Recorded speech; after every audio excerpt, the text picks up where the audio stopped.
بسم اللہ الرحمن الرحیم۔ معزز ناظرین اکرام، السلام علیکم ورحمۃ اللہ وبرکاتہ۔ جادو کیسے کیا جاتا ہے؟ مجازی جادو کے حوالے سے یہ بات معلوم ہو چکی ہے کہ اس کا زیادہ تر دار و مدار تخیلات پر یا شعبدہ بازی اور ہاتھ کی صفائی پر ہوتا ہے۔ البتہ حقیقی جادو، جس میں مطلوبہ شخص کو جسمانی اور ذہنی اذیت سے دوچار کرنا مقصود ہوتا ہے، یہ اس وقت تک نہیں کیا جا سکتا جب تک کہ جادوگر جنوں اور شیطانوں کی ہر بات تسلیم کر کے انہیں راضی نہ کر لے، کیونکہ حقیقی جادو میں زیادہ تر یہ ہوتا ہے کہ جادوگر شیطانوں کے بتائے ہوئے منتر پڑھتا ہے اور ان کے سکھائے ہوئے عمل کرتا ہے، جس کی وجہ سے وہ جنات اور شیاطین اس جادوگر کی مدد کرتے ہوئے مطلوبہ شخص کو تکلیف پہنچانے کے لیے حرکت میں آ جاتے ہیں۔ اور پھر کبھی یہ ہوتا ہے کہ وہ جن اس شخص کے جسم میں کسی طرح داخل ہو کر اسے تکلیف پہنچاتا ہے، یا جنات اس شخص کے گھر، دکان اور جائے رہائش پر آ کر مختلف طریقوں سے اسے تنگ کرتے ہیں۔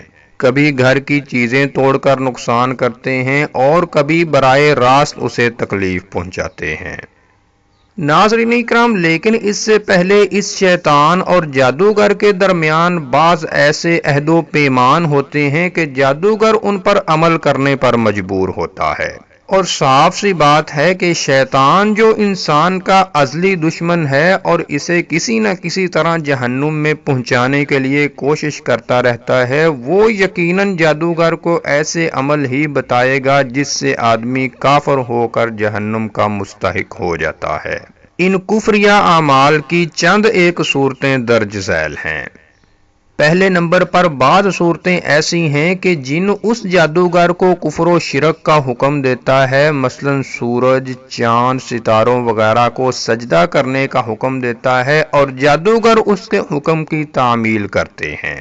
شیطانوں کے نام پر جانور ذبح کرنے اور ان سے مدد مانگنے کے لیے انہیں پکارنے کا حکم دیا جاتا ہے۔ دوسرے نمبر پر بعض صورتیں ایسی ہیں جن میں حرام کا ارتکاب کروایا جاتا ہے، مثلا محرمات، ماں، بہن، بیٹی وغیرہ سے زنا کروایا جاتا ہے اور حرام چیزوں کے کھانے کا حکم دیا جاتا ہے۔ تیسرے نمبر پر قرآن مجید کی توہین کروائی جاتی ہے، مثلا کبھی معاذ اللہ قرآن مجید پر بیٹھ کر نہانے کا حکم دیا جاتا ہے، کبھی حیض کے گندے خون سے قرآنی آیات لکھنے کا حکم دیا جاتا ہے، کبھی قرآن مجید کو گندگی میں پھینکنے اور پاؤں تلے روندنے کا حکم دیا جاتا ہے۔ چوتھے نمبر پر زیادہ سے زیادہ نجس، ناپاک اور گندا رہنے کا حکم دیا جاتا ہے، کئی مہینے اور سال جنبی رہنے اور غسل نہ کرنے کا حکم دیا جاتا ہے، حتیٰ کہ بعض اوقات شیطانوں کو راضی کرنے کے لیے گندگی بھی کھانا پڑتی ہے اور حیض کا خون جسم پر ملنا پڑتا ہے۔ پانچویں نمبر پر ہر برائی کے ارتکاب کو حکم دیا جاتا ہے، بالخصوص جھوٹ بولنے کی زیادہ سے زیادہ کوشش کروائی جاتی ہے۔ ناظرین اکرام، یاد رہے کہ یہ تمام کام ایسے ہیں جو اللہ تعالیٰ کے غیظ و غضب اور عذاب کو دعوت دیتے ہیں، جبکہ شیطان کا یہی مقصد ہے کہ لوگوں کو ایسے ہی کاموں میں مبتلا کرے، اس لیے کہ شیطان نے رب تعالیٰ سے کہا تھا کہ تیری عزت کی قسم میں ان سب کو ضرور گمراہ کروں گا۔ اور اس مقصد کے لیے جو جادوگر کفر و شرک اور نجاست اور گناہوں سے جس قدر لتھڑا ہوگا، اسی قدر شیاطین اس کی زیادہ مدد کریں گے، جبکہ اگر یہی جادوگر کفریہ و شرکیہ کاموں سے بچنے کی کوشش کرنے لگے گا تو شیاطین اس کے دشمن بن جاتے ہیں۔ اس لیے جو جادوگر جادو وغیرہ سے سچی توبہ نہیں کرتا، اسے مجبوراً ان تمام گناہوں کا ارتکاب کرنا پڑتا ہے، اور شیاطین سے اپنے مقاصد پورے کروانے کے لیے ان تمام مراحل میں ایسے جادوگر کو زیادہ سے زیادہ کفر و شرک اور گناہوں کا مرتکب ہونا پڑتا ہے۔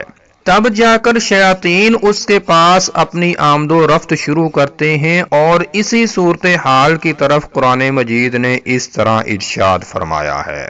کیا میں تمہیں بتاؤں کہ شیطان کس پر اترتے ہیں؟ وہ ہر ایک جھوٹے گنہگار پر اترتے ہیں اور انہیں چرائی ہوئی سنی سنائی پہنچا دیتے ہیں، اور ان میں سے اکثر جھوٹے ہیں۔ ناظرین اکرام، حضور نبی کریم صلی اللہ علیہ وسلم کی مختلف صحیح احادیث سے بھی یہ بات ثابت ہے کہ شیاطین قطار بنا کر آسمان کی طرف جاتے ہیں اور وہاں سے اللہ تعالیٰ کی باتیں چرانے کی کوشش کرتے ہیں۔ اس کوشش میں کبھی تو وہ کامیاب ہو جاتے ہیں اور کبھی دہتے ہوئے انگاروں کا شکار ہو کر ناکام ہو جاتے ہیں، اور جب کبھی یہ کسی بات کو چرانے میں کامیاب ہو جاتے ہیں تو زمین پر موجود اپنے کاہن، عامل، جادوگر، نجومی وغیرہ دوستوں کو آ کر اس سے مطلع کر دیتے ہیں۔ ایک سابق جادوگر کی سچی عبرتناک داستان۔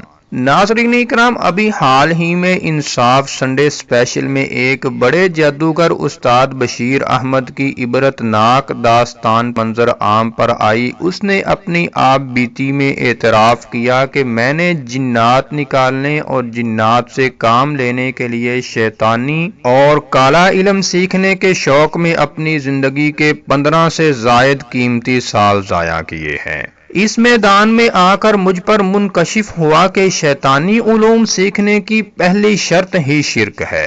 مجھ سے جو پہلا عمل کرایا گیا اسے 1 مرتبہ پڑھنے پر 10 منٹ صرف ہوئے، اور اسے 101 مرتبہ روزانہ پڑھنا ہوتا تھا۔ یوں اندازہ لگائیں کہ اس عمل میں مسلسل 16-17 گھنٹے صرف ہوتے۔ اس دوران نماز وغیرہ تو دور کی بات ہے، حقوق العباد بھی ادا نہیں کیے جا سکتے، جبکہ یہ عمل 71 دن مسلسل کرنا تھا۔